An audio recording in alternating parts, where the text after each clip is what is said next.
Story time kung paano ako nagkaroon ng mamahaling tsinelas. Yung Havaianas, alam mo yun. Ang mahal ko yun, no, di ba? So, ayun na nga. Hindi kami mayaman, guys. Wala kami pambili noon.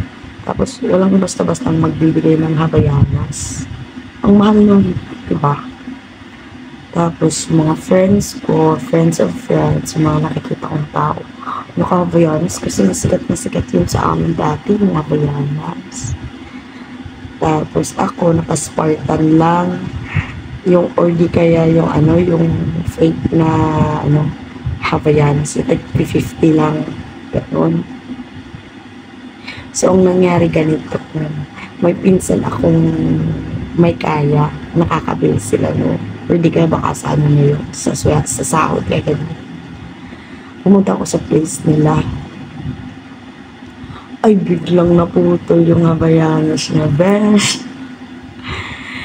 Tapos, walang patumpik-tumpik. Nakita ko. Sabi ko, wag magtapon. Akin na lang yan, te. Sabi ko siya. Sabi niya, gagawin mo dyan. Putol na yan. Sabi ko, ako na bahala. Ayun, pinatahi ko. Magkano bayad ng tahi? 20 lang. O, diba? Instant nag-Havaianas ako. Yun lang. Pag, hindi ko makalimutan.